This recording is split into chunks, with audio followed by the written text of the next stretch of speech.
नमस्कार लाडक्या बहिणींनो. लाडक्या बहिणींचे 3,000 रुपये संकटात. लाडक्या बहिणींना कधी मिळणार 3,000 रुपये? संपूर्ण माहिती आपण या व्हिडिओच्या माध्यमातून जाणून घेणार आहोत. त्यामुळे चॅनलवर नवीन आला असाल तर अशाच अपडेट आणि माहितीपूर्ण व्हिडिओसाठी आपल्या यूट्यूब चॅनलला सबस्क्राईब करायला विसरू नका.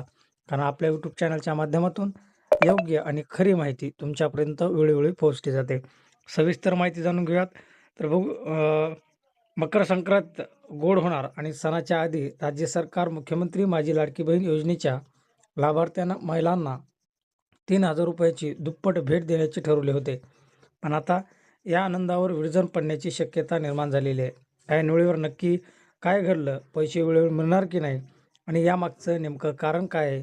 हे सर्व जाणून घेण्यासाठी हा व्हिडिओ शेवटपर्यंत नक्कीच बघा.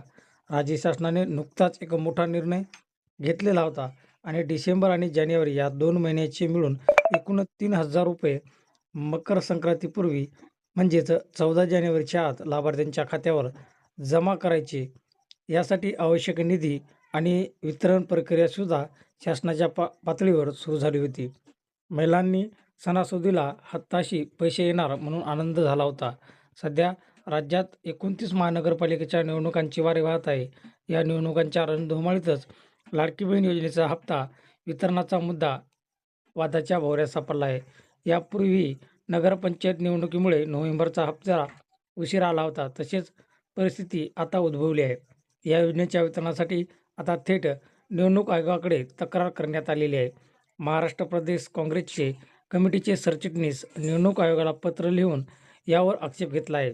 विरोधकाचे म्हणणे आहे की मतदानाच्या अगदी आदल्या दिवशी किंवा काही दिवसाआधी अशा प्रकारे 3,000 रुपये जमा करणे म्हणजेच मतदारांना आणि विशेषतः महिलांना सत्ताधारी पक्षांकडे आकर्षित करण्याचा प्रयत्न आहे. काँग्रेसच्या मते ही एक प्रकारची सामूहिक सरकारची लाच असून त्यामुळे आदर्श आचारसंहितेचा भंग होत आहे.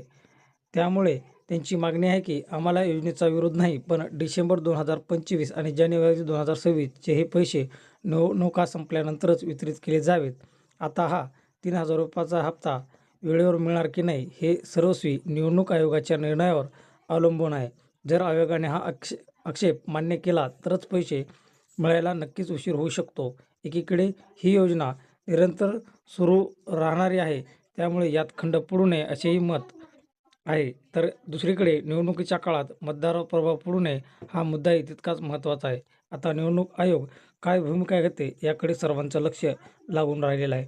तर मित्रांनो, आता हा लाडकी बहीण योजनेचा हप्ता 14 तारखेला मिळणार की नाही यावर आता सर्वात मोठं संकट निर्माण झालेलं आहे. ही होती महत्त्वपूर्ण माहिती आणि खरी माहिती. हा व्हिडिओ तुम्हाला कसा वाटला? कमेंट बॉक्समध्ये नक्कीच सांगा. अशाच अपडेट आणि माहितीपूर्ण व्हिडिओसाठी चॅनलला सबस्क्राईब करा. भेटूयात पुढील व्हिडिओमध्ये पुढील माहितीमध्ये. तोपर्यंत जय हिंद, जय महाराष्ट्र.